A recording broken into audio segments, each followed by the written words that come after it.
Okay, so kita tengok untuk ni keanjalan permintaan dan keanjalan penawaran. Okay, konsep keanjalan ni dia maksudnya dia nak ukur darjah tindak balas, dia kata kat sini. Nak ukur darjah tindak balas perubahan dalam kuantiti diminta dan kuantiti ditawar sesuatu barang kesan daripada perubahan faktor-faktor yang mempengaruhi permintaan dan penawaran. Okay, kita nak tengok berapa banyak kuantiti diminta tu berubah bila kuantiti diminta berubah bila berlaku perubahan dalam faktor-faktor yang mempengaruhi permintaan. Itu keanjalan permintaan. Kalau kata dia nak tengok berapa banyak kuantiti ditawar tu berubah disebabkan oleh perubahan faktor-faktor yang mempengaruhi penawaran, faktor dia panggil keanjalan penawaran. Keanjalan, banyak mana kuantiti diminta ataupun kuantiti ditawar berubah bila faktor mempengaruhi permintaan dan penawaran tu berubah. Okay, jadi kita belajar hari tu faktor pengaruhi permintaan. Ada berapa banyak faktor yang mempengaruhi permintaan? Ingat tak? Yang pertama apa? Harga barang itu sendiri. Kan? Okey, yang kedua harga barang lain. Yang ketiga pendapatan. Yang keempat cita rasa dan lain-lain. Kita ada banyak kan? Yang kelima dan lain-lain lah. Okey, jadi kalau harga barang itu sendiri berubah dalam bab 2 kita belajar, kalau harga barang itu sendiri berubah, ia akan menyebabkan perubahan dalam kuantiti diminta dia kan. Kalau harga barang itu sendiri naik, kuantiti diminta akan jatuh. Kalau harga barang itu sendiri jatuh, kuantiti diminta akan naik. Itu yang kita belajar dalam bab 2. Bila kita masuk dalam bab 3, kita nak tengok keanjalan, iaitu banyak mana ataupun sejauh mana ataupun besar mana kuantiti diminta tu berubah bila harga barang itu berubah. Itu maksud keanjalan. Katalah harga naik 1%. Berapa banyak kuantiti diminta tu akan jatuh. Itu maksud dia. Berapa banyak, besar mana jatuh. Kalau harga jatuh, besar mana kuantiti diminta tu akan naik. Itu maksudnya keanjalan. Dia nak ukur darjah tindak balas. Perubahan kuantiti diminta kesan daripada perubahan faktor yang mempengaruhi permintaan. Kalau kata keanjalan penawaran, kita tengok faktor-faktor yang pengaruhi penawaran. Okey, kita ada juga harga barang itu sendiri. Okey, yang kedua kita ada harga barang lain. Yang ketiga kita ada apa lagi? Kos pengeluaran dan lain-lain kan? Okey, kos pengeluaran dan lain-lain. Itu faktor-faktor yang mempengaruhi penawaran. Okey, jadi kalau harga barang itu sendiri yang berubah, berapa banyak kuantiti yang ditawar itu akan berubah. Itu maksudnya keanjalan. Nak tengok berapa besar tindak balas dia bila faktor mempengaruhi permintaan ataupun penawaran berubah. Okey, jadi untuk keanjalan permintaan dan keanjalan penawaran, kita tak ambil semua faktor yang mempengaruhi. Kita ambil 3 saja. Itu yang pertama, harga barang itu sendiri. Yang kedua, harga barang lain. Dan yang ketiga, pendapatan. Kita ambil 3 faktor saja sebab faktor-faktor ni je yang ada angkanya kan. Kalau harga, kita boleh tengok harga naik daripada 2 kepada 3. Contoh. So, apa jadi kepada kuantiti diminta? Harga naik, kuantiti diminta akan jatuh. Besar mana dia jatuh tu? Tu keanjalan. Kita nak kira banyak mana. Jadi kalau harga barang lain, harga barang itu sendiri, harga X naik. Kuantiti diminta untuk X akan jatuh. Ataupun harga X jatuh, kuantiti diminta untuk barang X akan naik. Ini dalam bab 2. Dalam bab 3 kita akan tengok besar mana. besar mana kenaikan ataupun kejatuhan dalam kuantiti diminta apabila harga barang itu sendiri berubah. Okey, untuk harga barang lain, kita belajar dalam bab 2, dia ada barang pengganti dengan penggenap kan? Pengganti dengan penggenap. Kalau harga X naik, apa kesan kepada barang Y? Permintaan barang Y. Katalah permintaan barang Y jatuh.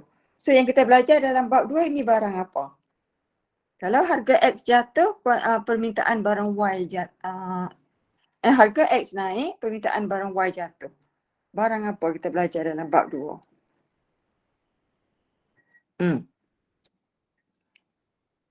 Ingat tak?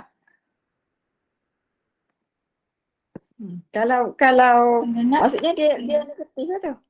Hubungannya negatif kan? Penggenap. Ni yang kita belajar dalam bab 2. Jadi untuk harga barang lain kita akan tengok hubungan jugalah bila kita kira keanjalan. Kalau harga X naik, kuantiti barang Y akan jatuh. Jadi bila kita kira keanjalan, kita akan dapat nilai dia negatif. So bila kita nilai dia negatif, kita tahu hubungannya adalah penggenap. Macam tu. Dan yang ketiga, kita tengok apa kesan kepada permintaan tu apabila pendapatan berubah. Banyak mana kuantiti diminta tu akan berubah bila pendapatan berubah. Jadi 3 saja. Yang ini untuk bab 2 kita belajar kalau pendapatan kita akan kenal pasti jenis barang kan. Dia ada barang biasa, barang mewah, barang bawahan kan. Kita belajar bab 2. Sama jugalah bila masuk ke anjalan, bila kita kira nilai keanjalan yang kita dapat tu dia akan tunjukkan jenis barang. Sama ada barang tu barang biasa ke, barang mewah ke, barang bawahan ke, macam tu. So untuk keanjalan ni dia ekoran daripada bab 2 lah. Untuk keanjalan penawaran kita cuma belajar untuk harga barang itu sendiri sahaja. Jadi kalau harga barang itu sendiri berubah, apa kesan dia kepada kuantiti yang ditawar? Okey, so. Okey, jadi jenis keanjalan yang akan kita belajar, untuk keanjalan permintaan kita ada 3. Keanjalan permintaan harga, keanjalan permintaan silang dengan keanjalan pendapatan. Untuk keanjalan permintaan harga, maksud dia harga barang itu sendiri yang berubah. Harga barang itu sendiri yang berubah. Apa kesan kepada kuantiti diminta untuk barang tersebut? Keanjalan permintaan silang maksudnya kita nak ukur perubahan kuantiti diminta disebabkan oleh perubahan harga barang lain. Ni harga barang itu sendiri. Perubahan QDX disebabkan oleh perubahan harga barang itu sendiri, oleh harga X. Ni perubahan kuantiti X disebabkan oleh perubahan harga barang lain. Contohnya barang Y. Itu silang. Pendapatan, perubahan kuantiti diminta untuk barang X disebabkan oleh perubahan dalam pendapatan. Pendapatan kita guna simbol Y macam tu, pendapatan. Okey, untuk keanjalan penawaran maksudnya kita nak ukur perubahan kuantiti yang ditawar barang X disebabkan oleh perubahan harga barang X. Untuk penawaran satu saja. Okey, takat ni ada nak tanya tak? Ada dah? Okay. Untuk keanjalan permintaan harga, keanjalan permintaan harga, simbol dia adalah ED. Okey. Keanjalan permintaan silang, simbol dia adalah EXY ataupun EC. Gitu. Kalau keanjalan pendapatan, simbol dia adalah pendapatan. Okey. Jadi kita tengok formula dia macam mana. Dia sama je, lebih kurang je formula dia. Untuk keanjalan permintaan harga, maksudnya kita nak kira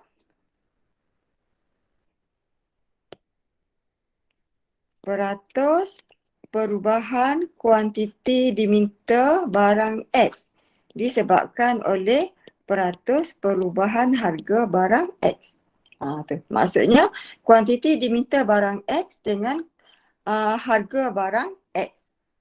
Ini adalah formula dia. Jadi untuk cari peratus macam mana? Peratus perubahan kuantiti diminta barang X maksudnya kuantiti diminta 1 tolak QD kosong. 1 ni yang baru tolak yang asal. Kita bahagikan dengan yang asal. Kita darab dengan 100. Okey, lepas tu kita bahagikan dengan harga peratus perubahan harga. Harga baru P1 tolak P0 asal. Kita bahagi dengan P0 yang asal kita darab dengan 100. Harga baru tolak harga asal bagi harga asal darab dengan 100. Ini X lah. Sama. X, X. Ini pun X, ni X, ni X. Okey, jadi yang ni kita boleh ringkaskan. Okey, kita boleh ringkaskan yang ini. Ni kita Adam tak ada. Jadi perubahan Q bahagi dengan Q asal. Okey, kita dengan perubahan P kita bahagi dengan P asal. Macam tu. Okey, lepas tu kita boleh ringkaskan lagi. Dia akan jadi perubahan Q, perubahan P kita darab dengan P bahagi dengan Q. P asal, Q asal. Ni X, ni X, ni X, ni X. Jadi formula yang akan kita guna adalah yang inilah. 1 ataupun kita boleh guna peratus. Kita tengok ikut soalan lah. Kalau dia dalam bentuk peratus, kita guna formula yang peratus. Kalau dia bagi harga asal 2, harga baru 3, so kita guna yang ini.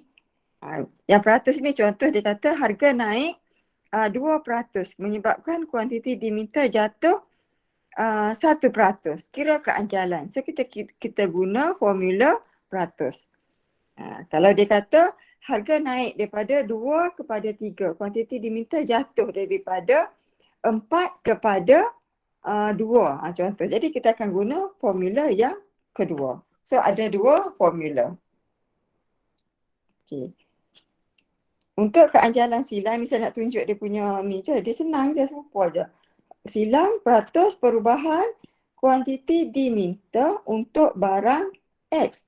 Sebab apa kuantiti barang X berubah? Sebab peratus perubahan harga barang Y.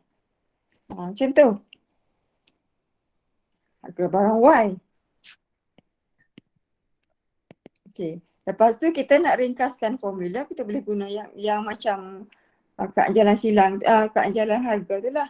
Maksudnya perubahan kuantiti diminta untuk barang X disebabkan oleh perubahan harga barang Y darab dengan harga Y yang asal kuantiti X yang asal. Gitu. Ni formula dia. Boleh ke tak? Okey, untuk pendapatan kita nak kira peratus perubahan kuantiti diminta barang X sebab perubahan pendapatan. Ni untuk yang peratusnya. Okey, bila nak kira dia punya tu kita guna formula yang kita ringkaskan tu. Perubahan kuantiti diminta barang X sebab apa barang X berubah? Sebab pendapatan yang berubah. So kita darab dengan pendapatan yang asal kita bahagi dengan kuantiti X yang asal. Sama je formula. Okey, boleh ke tak boleh? Boleh. Boleh. Boleh. Okey, maksudnya ni 1 untuk harga, ni peratus. Ini yang kalau dalam bukan bentuk peratus kita guna formula ni. Okey, untuk silang yang ini dengan yang ini. Kalau silang kita ubah yang ini Yang ini PX kan? Kat sini PY. Okey, kalau pendapatan, bezanya kat bawah je. Yang atas semua perubahan kuantiti diminta untuk X. Lepas tu sini PY, sini PX, sini pendapatan. So, kita tengok lagi lepas ni baru kita nampak lah. So untuk kita tengok yang pertama, keanjalan permintaan harga. Okey, keanjalan permintaan harga disebabkan oleh perubahan harga barang itu sendiri. Harga barang itu sendiri yang berubah. Okey, dia ada dua. Yang pertama lengkuk dan yang kedua adalah titik. Okey, untuk lengkuk yang tadi lah, yang ada dua formula tadi, iaitu yang pertama peratus perubahan kuantiti diminta untuk barang X disebabkan oleh peratus perubahan harga barang X. Dan kita guna formula dia, perubahan kuantiti diminta untuk X kita bahagikan dengan perubahan harga X yang kita ringkaskan daripada yang peratus tadi. Dan kita darab dengan harga X yang asal, PX kosong, kita bahagikan dengan kuantiti X yang asal. Okay, itu lengkuk. Okay, lengkuk ni maksudnya dia libatkan dua titik atas kelok permintaan. Kita nak kira keanjalan pada dua titik atas kelok permintaan. Contoh sini. Harga naik P ke P1. P ni katalah titik A. Bila dia pergi ke P1 itu adalah titik B. So pergerakan A ke B. Kita nampak titik A pergi ke titik B. Maksudnya kita nak kira keanjalan pada dua titik atas kelok permintaan. Itu lengkuk. Kalau titik, maksudnya kita nak kira keanjalan pada satu titik atas kelok permintaan. Keanjalan pada titik A ataupun kira keanjalan pada titik B. Gitu, dia tidak ada perubahan. Kalau tadi A pergi ke B ataupun harga naik daripada P ke P1. Kalau titik, kira keanjalan pada tingkat harga P. Gitu. Boleh tak tengok beza dia? Boleh ke? Boleh. Okay, jadi untuk formula titik ni dia serupa juga formula dia. Perubahan QDX perubahan PX darab dengan PX QX. Kalau kata yang lengkuk tu tadi, kita letak tanda kosong. Maksudnya yang asal. Harga asal, kuantiti asal. Kalau titik dia buat harga X, kuantiti X. Maksudnya harga pada tingkat yang dia nak tu. Kalau dia kata kira keanjalan pada tingkat harga 4, maksudnya sini 4. Dan kuantiti pada masa harga 4. Kalau yang ini harga asal, kuantiti asal. Yang ni kita yang ni perubahan kuantiti kuantiti bagi perubahan harga ni sama juga dengan kecerunan lah. Kecerunan dia. Okey, jadi untuk jelas kita tengok contoh soalan. Okay, contoh soalan yang ni. Okey, dia ada ni. Kita kira yang lengkuk dulu. Lengkuk. Okey, contoh. Katalah kita ambil pada harga 5. Pada harga 5, dia punya kuantiti dia 10. Ni dalam bentuk jadual. Yang ini jadual, yang ini kelok. Pada harga 5, kuantiti dia 10. Pada harga katalah 6. Harga 6, kuantiti dia 8. Okey, katalah kita letak sini titik A, titik B. Itu lengkuk lah pergerakan. Pada 5, naik ke 6. So, kuantiti diminta akan jatuh 10 ke 8. So, macam mana kita nak kira?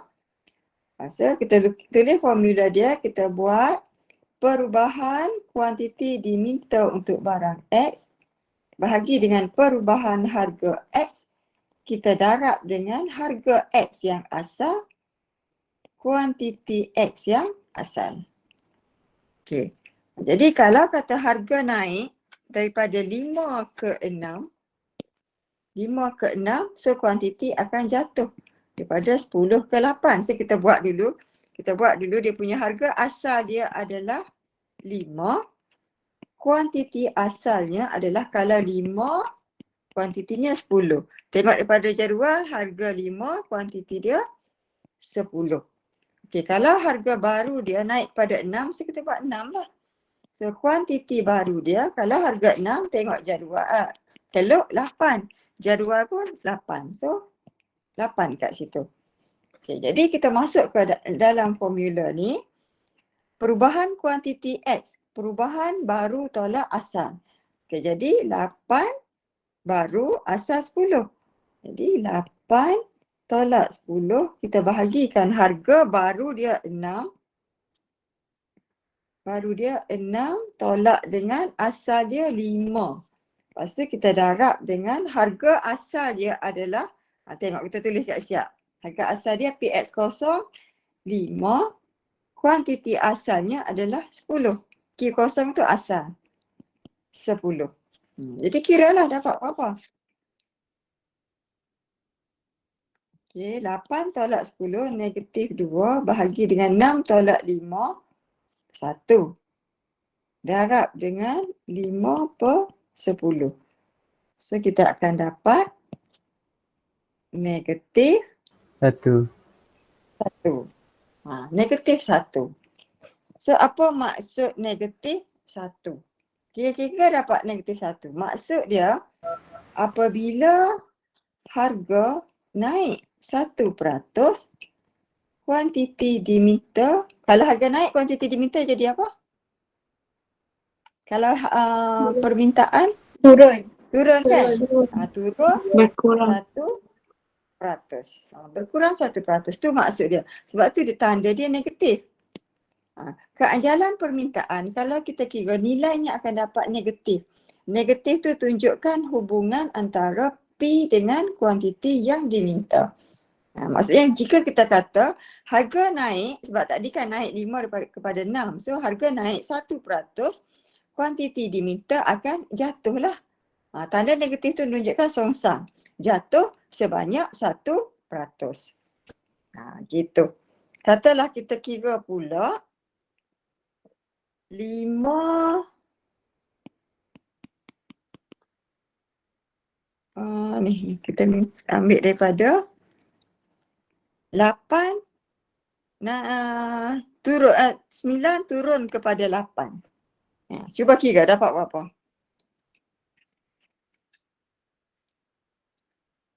Ataupun 9 turun pada 8. Cuba kira.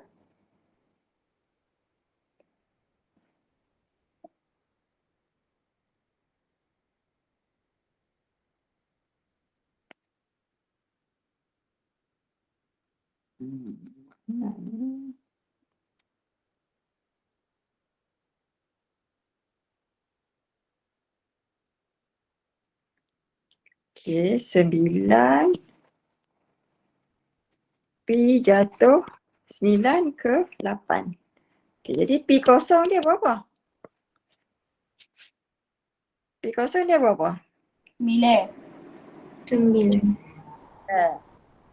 Q0? 2. 2. Okey, P1 sama dengan 8 lah kan? So Q1 sama dengan 4. 4.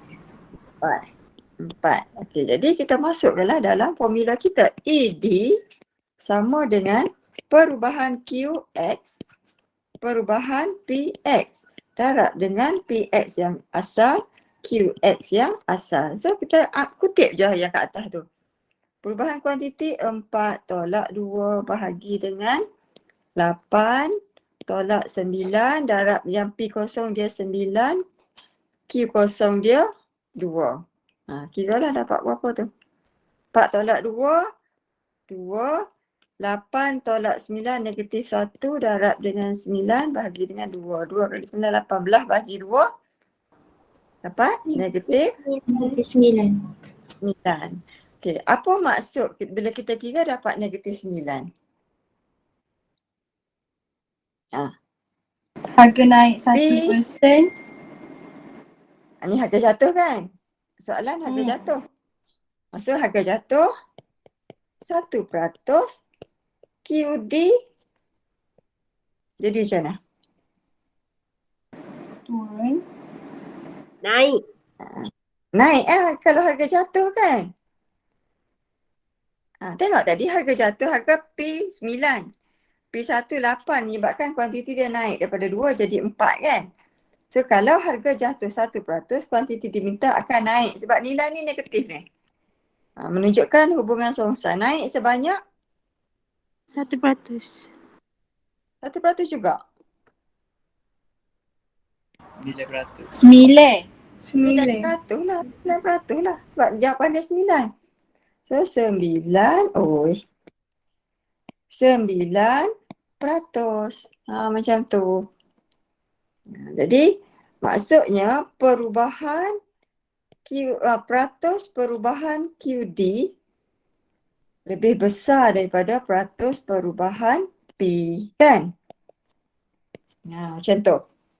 Bila kita kira dapat -9, maksudnya harga jatuh 1%, kuantiti diminta akan naik 9%. Maksudnya perubahan kuantiti tu lebih besar daripada perubahan harga.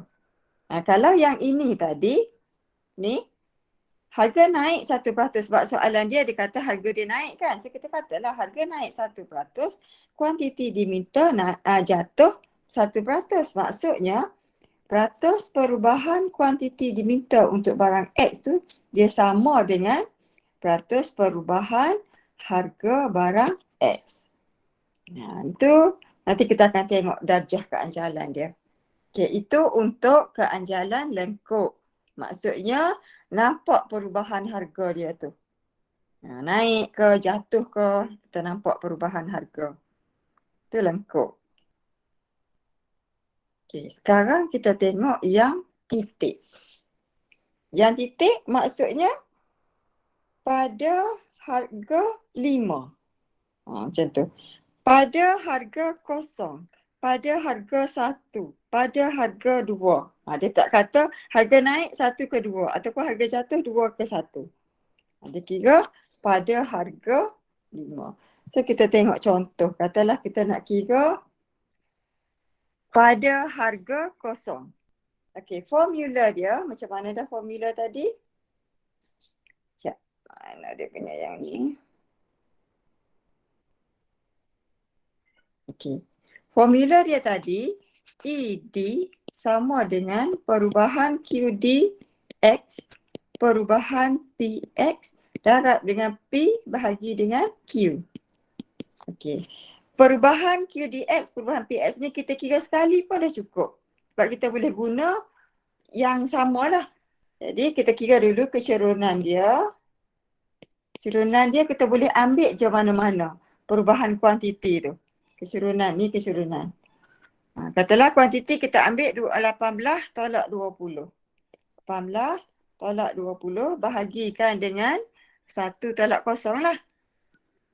Macam tu. 1 tolak 0.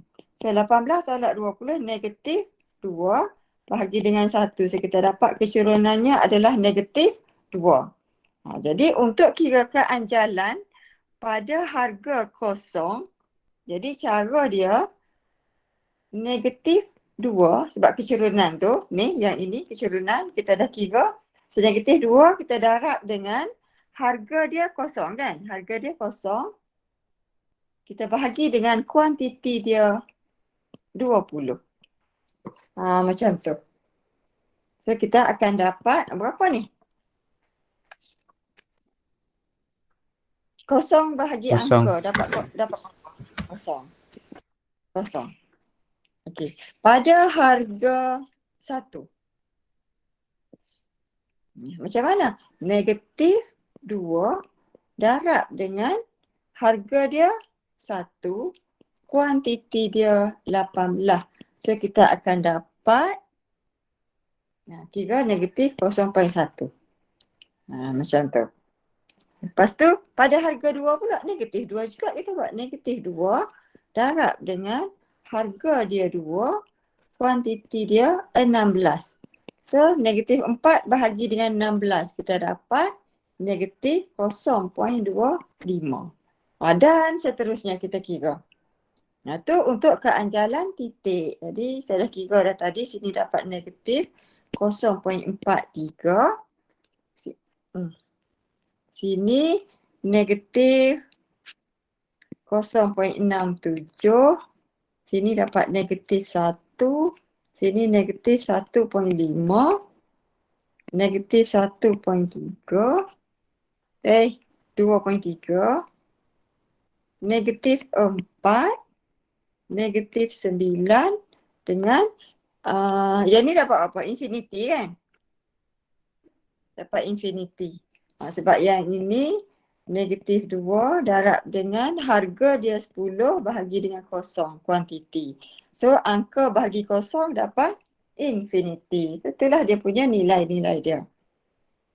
Jadi kalau kita nak buat, katalah kat sini, sini harga yang paling tingginya adalah 10. Kita kira tadi keanjalan pada harga 10 adalah infinity. Okey, lepas tu pada harga 9. Pada harga 9, dia beli 2. So keanjalan dia kita kira dapat 9. Kan? 9. Negatif 9 tu, negatif tu nak tunjukkan hubungan. Bukannya nilai dia negatif. Nak tunjukkan hubungan antara harga dengan kuantiti diminta. Okey, 9. 10, 9, 8, 7, 6. Kita buatlah.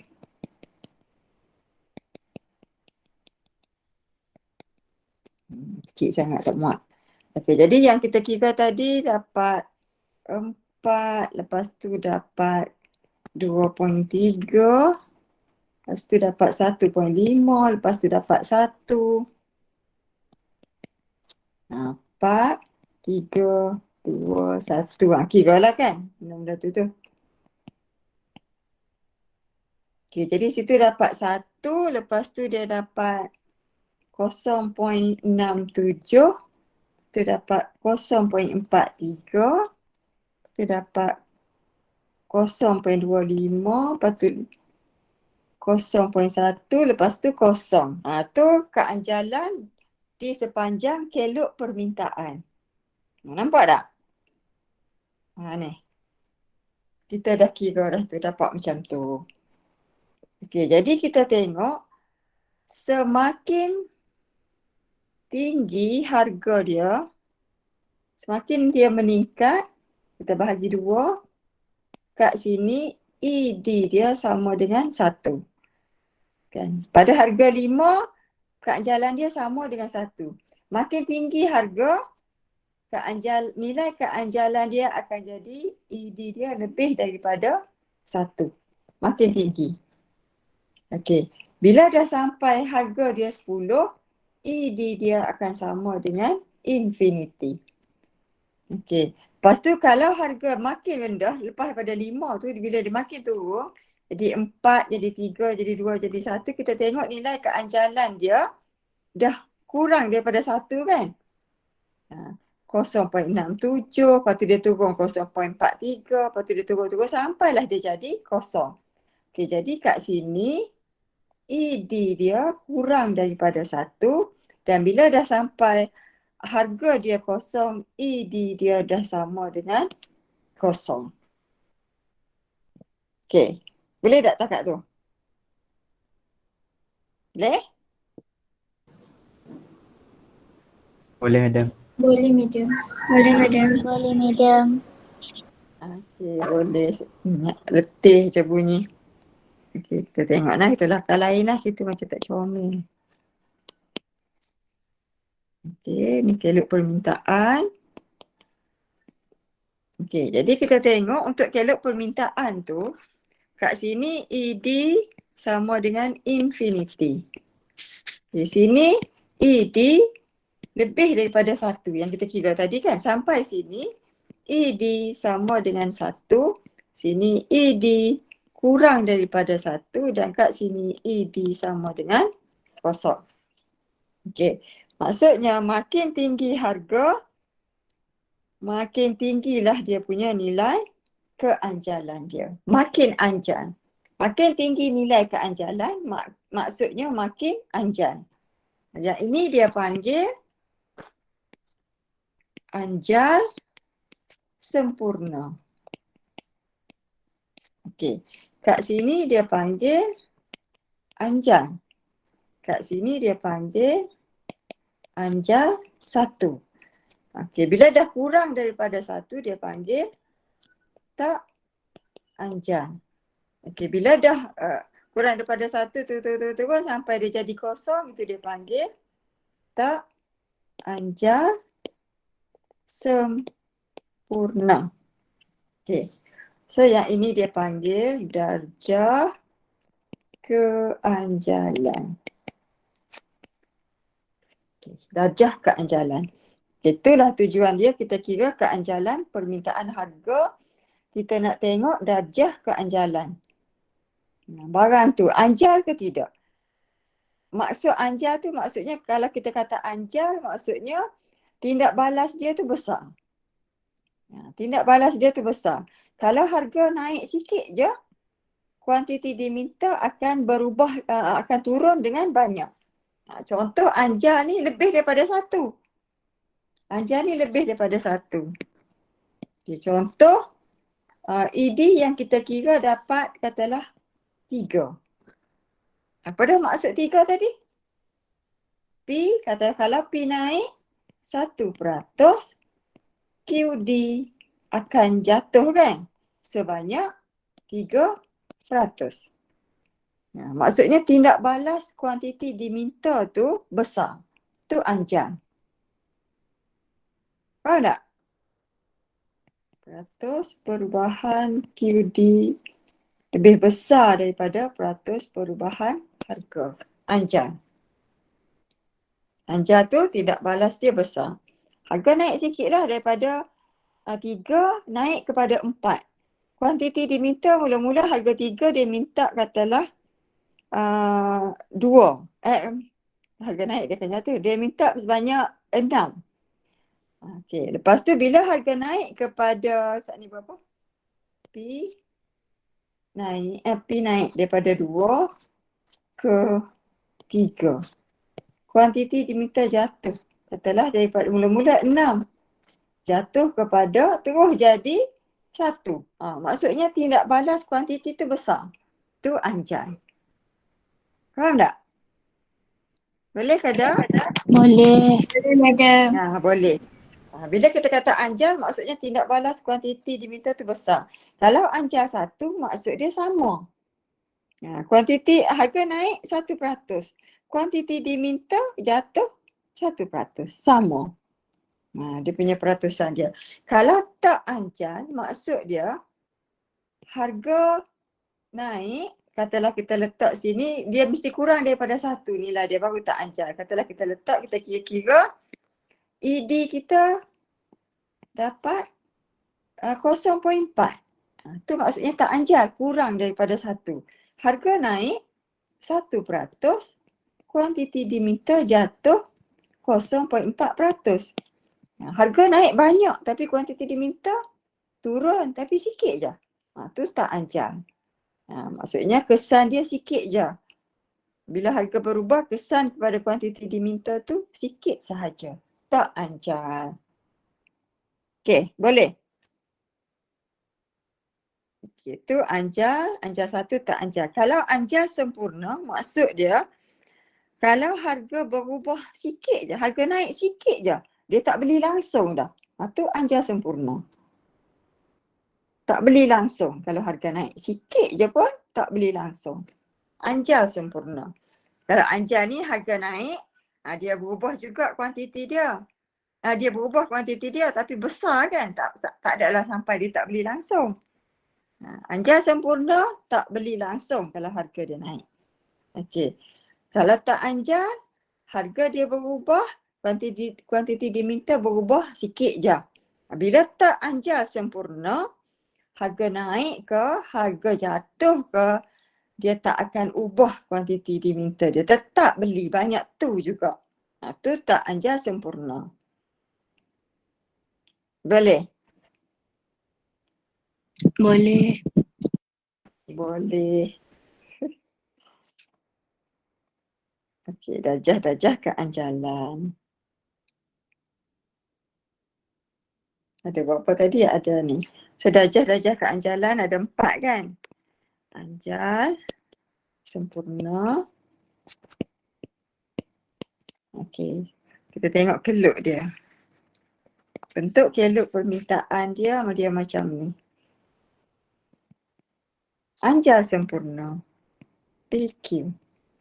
Kalau harga naik sikit je naik harga, permintaan sama dengan kosong.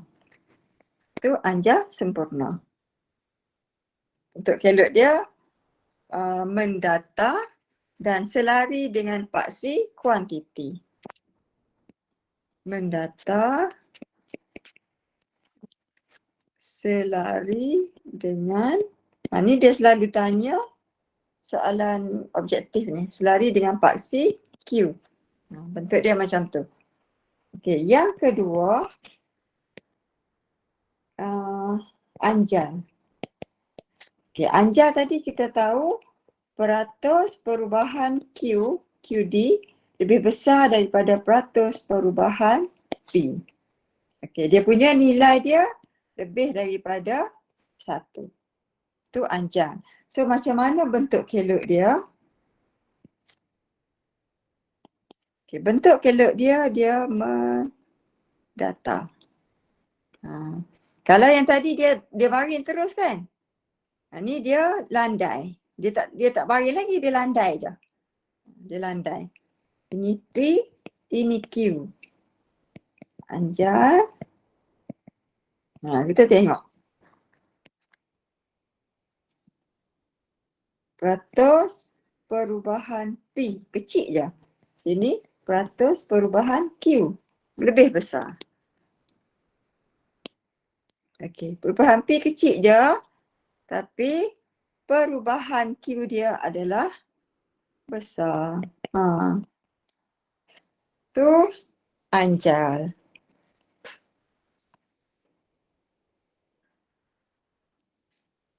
Okey, seterusnya yang ketiga, anjal 1.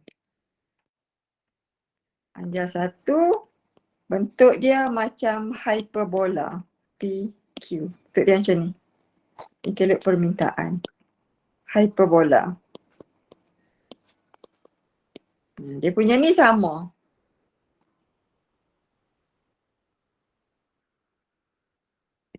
Ni peratus perubahan P.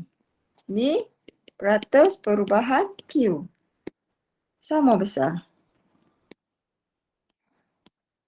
Sama besar. Dia dua tu sama besar.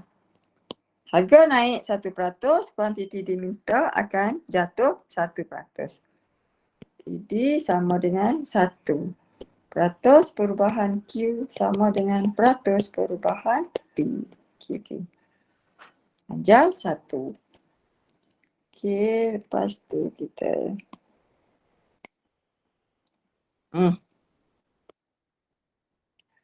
tak anjal.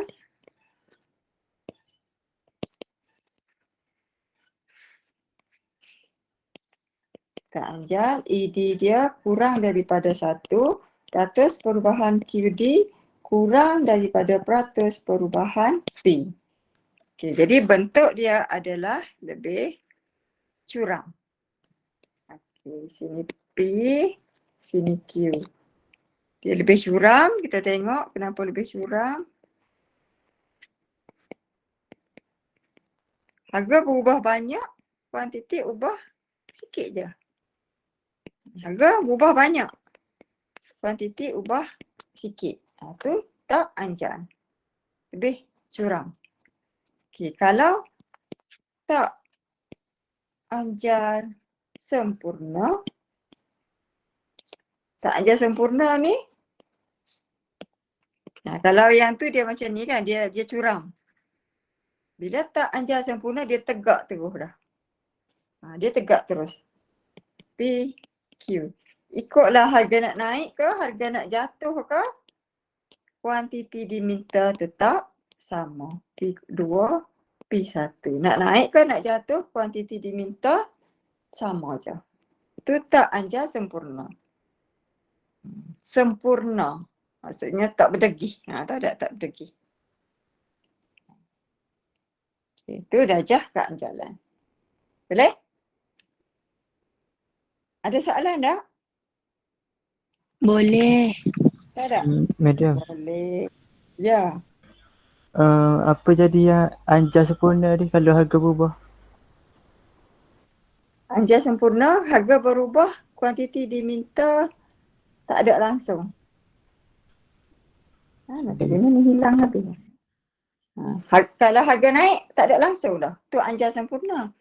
Sebab anjal ni dia punya tindak balas kepada perubahan harga tu besar. Kalau harga naik sikit je, dia kurangkan kuantiti diminta tu banyak. Ataupun kalau harga jatuh sikit je, dia tambah kuantiti diminta tu banyak. Okey. Jadi kalau bila dia kata sempurna, harga naik sikit je, tak minta langsung lah. Perubahan kuantiti tu sangat besar. Infinity. Gitu. Kalau tak anjal, harga berubah sikit, kuantiti berubah. Harga berubah banyak. Kuantiti berubah sikit saja. Harga naik tinggi, banyak kenaikan harga. Tapi kuantiti diminta dia kurangkan sikit je. Tu tak anjal. Okey, boleh lah? Boleh. Boleh, madam. Ini darjah keanjalan pendapatan. Ni keanjalan silang ni. Tersilap.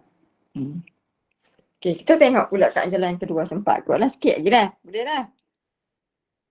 Ni silang silap. Okey. Silang. Okey, keanjalan silang. Apa dia dah keanjalan silang? Kita nak ukur perubahan kuantiti diminta sesuatu barang sebab apa yang berubah? Harga barang lain. Harga barang lain. Kalau keanjalan permintaan harga dia melibatkan satu barang saja. Harga baju, apa kesan kepada permintaan baju? Gitu. Kalau silang, kalau harga Milo berubah, apa kesan kepada permintaan Wiko? Tu silang. Harga barang lain. Formula dia ingat tak macam mana tadi? Perubahan kuantiti diminta, kalau yang ini Y dengan Z kan? Dia bagi harga X. Tapi kuantiti yang berubah adalah Y dengan Z. Bukannya kuantiti X. Itu maksudnya harga barang lain. Perubahan kuantiti diminta barang Y disebabkan oleh harga X yang berubah. So, kalau kita nak kira untuk Y, so Q dy kita bahagi dengan perubahan PX. Okey, darab dengan PX kosong. Q, Y lah kosong. Macam tu, itu untuk katalah Y. Kalau kata untuk Z, perubahan kuantiti diminta untuk barang Z, sebab apa kuantiti diminta barang Z berubah? Sebab harga X yang berubah. So kita darab dengan masih lagi harga X lah. Tapi kuantiti diminta untuk Z. Gitu.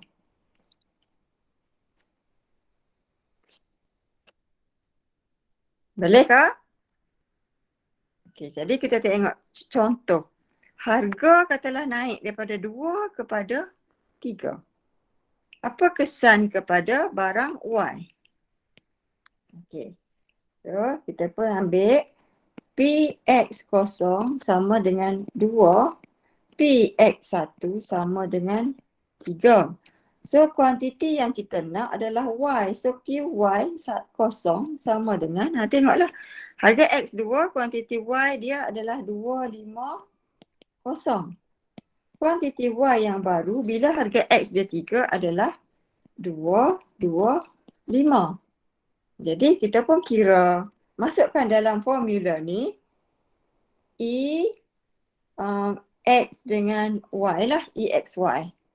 Okay, jadi perubahan kuantiti Y baru sama dengan 225 tolak 250. Kita bahagikan dengan harga baru 3 tolak 2.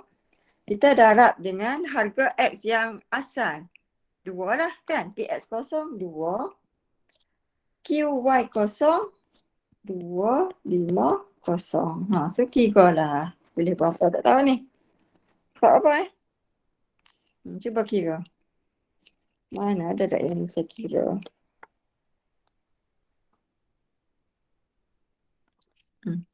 225 tolak 250 negatif 25 bahagi dengan 3 tolak 2, 1 darab dengan 2 per 250. Cuba kira lah buat apa? Negatif 0.2. Negatif 1. Negatif 0.2. Negatif 0.2. Ya, 50 bagi 250 deh. 50 bahagi 250. Negatif 0.2. Dapat nilai negatif. Kalau hak ni pula. Cubalah kita kira. Ni, jadi macam mana? So, harga X0, harga X1. Harga X0 sama 2 dengan 3. QZ 0, QZ1. QZ0, 104. QZ1, 106. So, kita masukkan dalam formula 106 tolak 104 bahagi dengan 3 tolak 2. Kita darab dengan PX0 dia 2. QZ0 dia 104. 106 tolak 104 dapat 2 bahagi 1 darab dengan 2 bagi 104. Dapat berapa? 4 bagi 104. 4 bagi 0.038. 0.038 kita nak 2 titik perpuluhan kan? 0.04. 0.04. Macam itulah kita kira silang. Untuk silang tadi, maksudnya untuk silang bila kita kira dia akan ada jawapan positif, ada jawapan negatif, akan ada jawapan kosong. Ada 3 keadaan untuk silang. Positif, negatif, kosong. Silang ni bila kita belajar bab 2, maksudnya sebab perubahan harga barang lain kan. Kita akan dapat kenal pasti sama ada pengganti, penggenap ataupun tidak berkait. Jadi kalau bab 2, apa dia ni? Kalau penggenap positif ke negatif? Negatif. Ingat tak? Negatif. Penggenap negatif kan? Negatif. Jadi kalau kita kira keanjalan, kita dapat negatif, maksudnya itu adalah barang penggenap. Hubungan antara barang X dengan barang Y adalah penggenap. Sebab bila kita kira nilai dia dapat negatif. Okey, lepas tu untuk Z dengan X kita kira tadi dapat positif. Maksudnya kat sini barang pengganti. Gitu. Boleh? Okey, keanjalan silang kita kira sebab kita nak kenal pasti hubungan antara barang. Bila kita kira dapat negatif macam Y dengan X tadi maksudnya itu adalah barang penggenap. Bila kita kira dapat positif maksudnya itu adalah barang pengganti. Okey, barang pengganti Milo dengan Wiko. Barang penggenap petrol dengan kereta. Kalau dia buat harga petrol dengan kuantiti kereta senanglah kita dah tahu dah penggenap kan. Tapi bila dia buat X dengan Y, kita tak tahu kan. Jadi negatif barang penggenap, positif pengganti. Kalau kita kira dapat kosong itu adalah barang tidak berkait. Ni tidak berkait.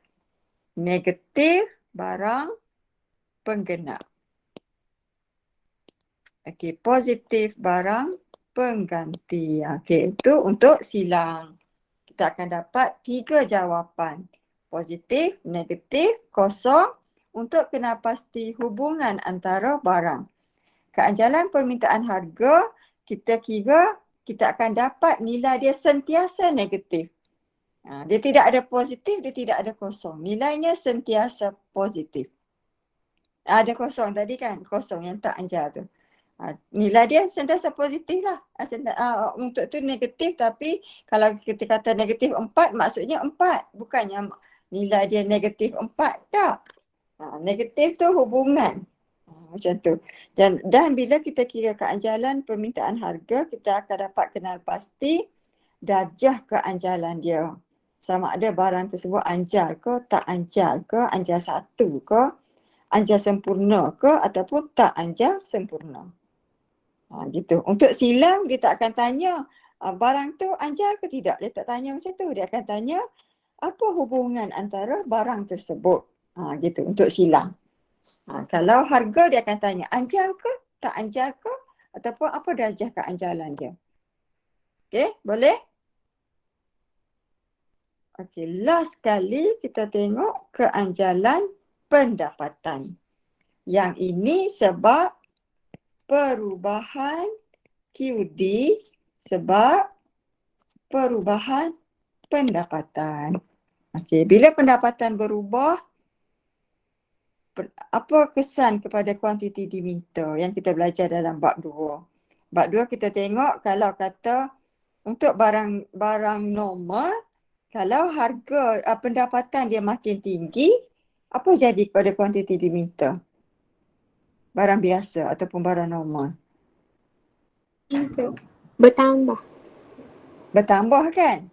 Tapi kita tak sebut kuantiti diminta, kita sebut kuantiti permintaan kan? Bab 2 dia kena tengok istilah, konsep dia tu kena betul. Bab 3 tak apa.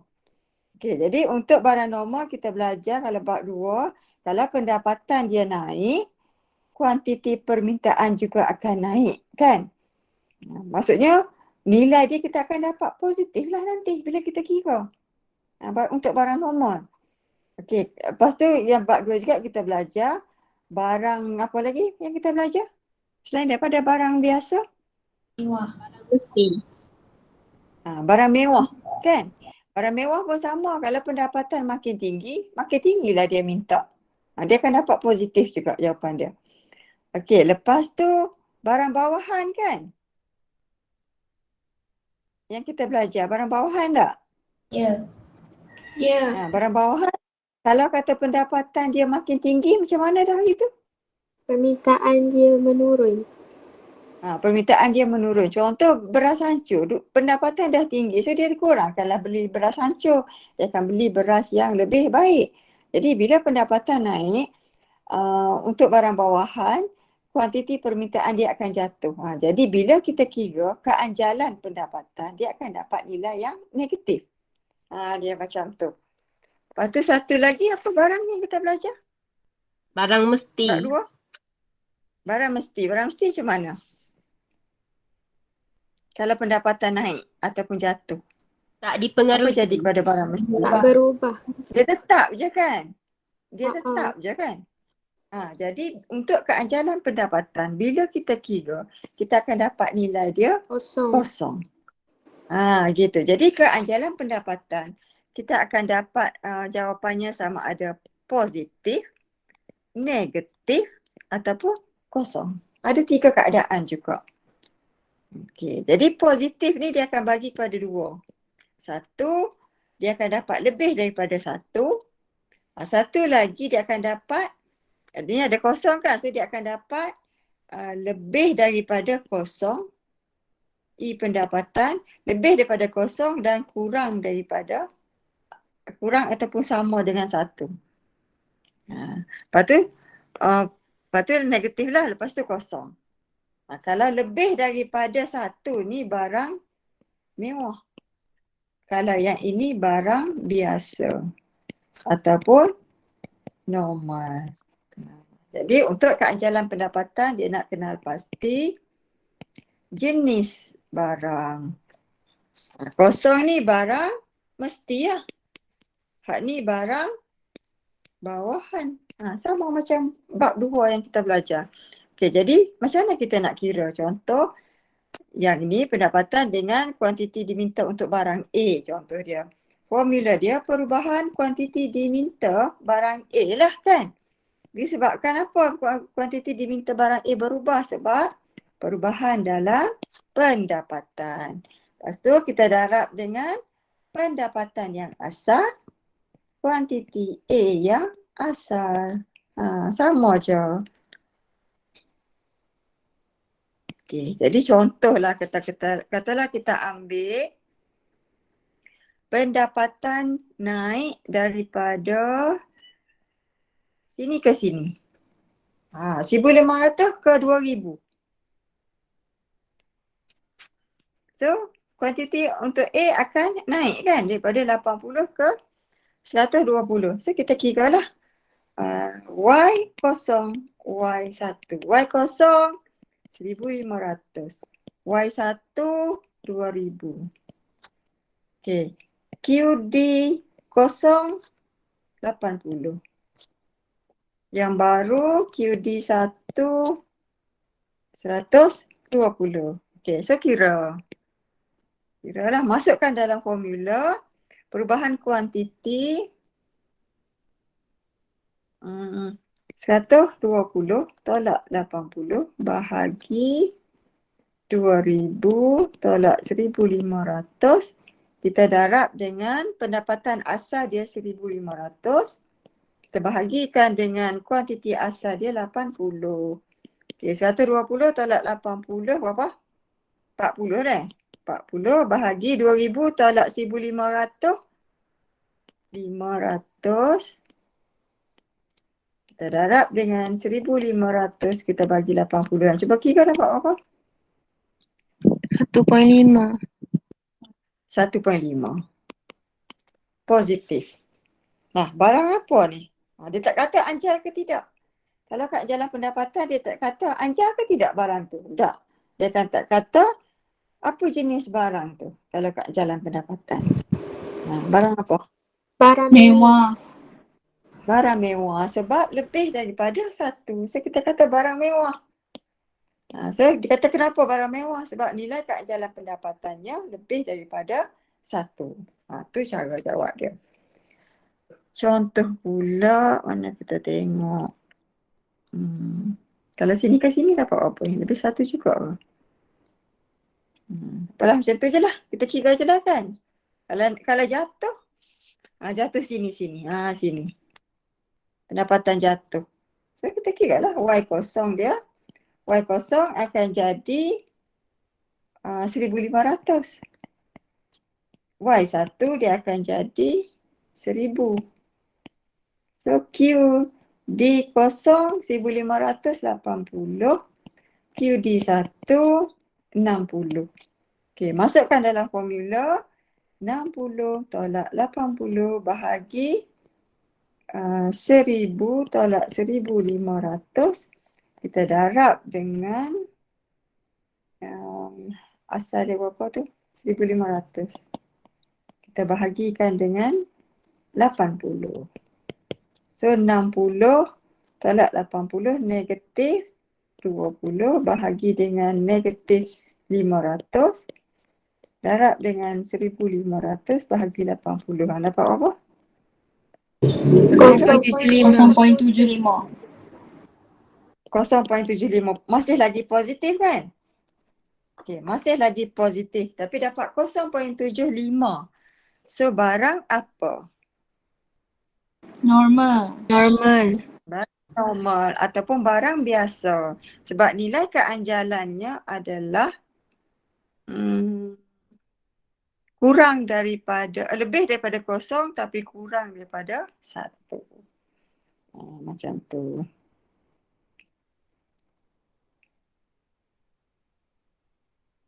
Ini semua naik lah ni. Dia akan ada, nanti tengok soalan lah, akan ada yang jawapan dia akan jadi negatif. Maksudnya kalau negatif tu maksudnya mula-mula 170. Lepas tu bila pendapatan naik, dia akan jadi kurang daripada 170, 100 ke. Jadi bila kita kira, dia akan jadi negatif lah. Maksudnya tu barang bawahan. Kalau kosong maksudnya macam mana ni? Kalau yang kosong tu maksudnya kalau katalah pendapatan 4,000 naik 4,500. Sini dia tetap je. Sini 100. 100. So nilai dia bila kita kira kita akan dapat kosong. Dapat kosong maksudnya tu barang mesti. Kalau kata barang bawahan mula-mula 100 lepas tu jadi 80. So nilai dia bila kita kira kita akan dapat negatif tu kat situ. Bila negatif kita akan tahu dia tu barang bawahan. Tu. Jadi kalau kata dia naik 100, mula-mula 100, lepas tu dia naik jadi 120. Dia akan dapat positif. Kan? Positif pun kita tengok dia punya tu sama ada lebih daripada 1 ataupun ED dia lebih daripada 0 ataupun 1. Jadi kalau lebih daripada 1, mewah, ini biasa. Macam tu. So kesimpulan yang untuk kita hari ni, 3 suku dah. Kesimpulan dia maksud dia untuk ED ataupun keanjalan permintaan harga. Okey. Jawapan kita akan dapat dalam bentuk apa? Bila kita kira jawapan dapat dalam bentuk apa? Bentuk negatif kan? Negatif.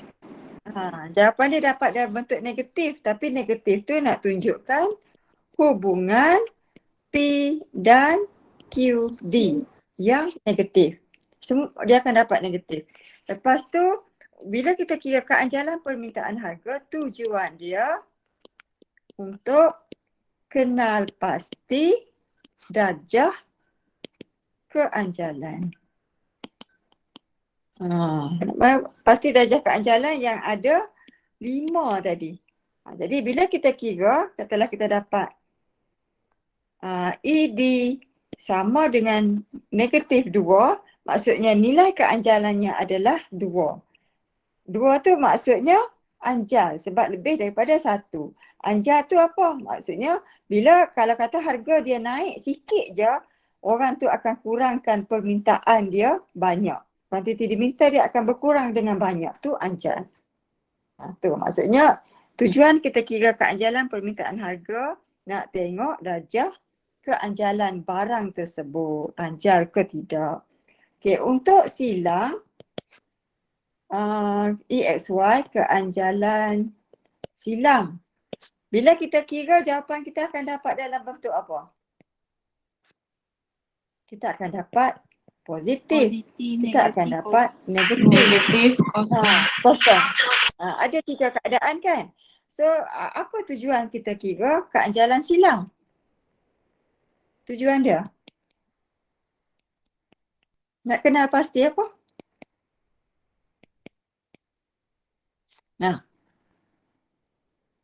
Nak kenal pasti apa? Hubungan antara dua barang.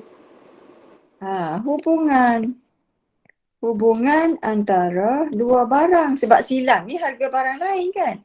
Antara dua barang. Sama ada penggenap, pengganti ataupun tidak berkait. Barang tu tak ada kaitan pun. Tidak berkait. Baju dengan TV. Gitu. Tidak berkait. So, kenal pasti ni. Jawapan dia akan dapat positif, negatif, kosong. Dan satu lagi keanjalan pendapatan. Sebab pendapatan berubah, dia akan beri kesan kepada kuantiti diminta. Jawapan yang kita akan dapat sama juga kan? Kita akan dapat 3. Positif, negatif, kosong. Tujuan kita kira kenapa? Nak kenal pasti apa? Jenis barang. Jenis barang. Ada 4 tak? Positif ni kita bahagi kepada 2, mewah dengan biasa ataupun normal. Negatif, bawahan. Kosong, mesti. Macam tu. Okay, jadi itulah tujuan kita kira keanjalan permintaan yang ada 3. Harga, silang dengan pendapatan.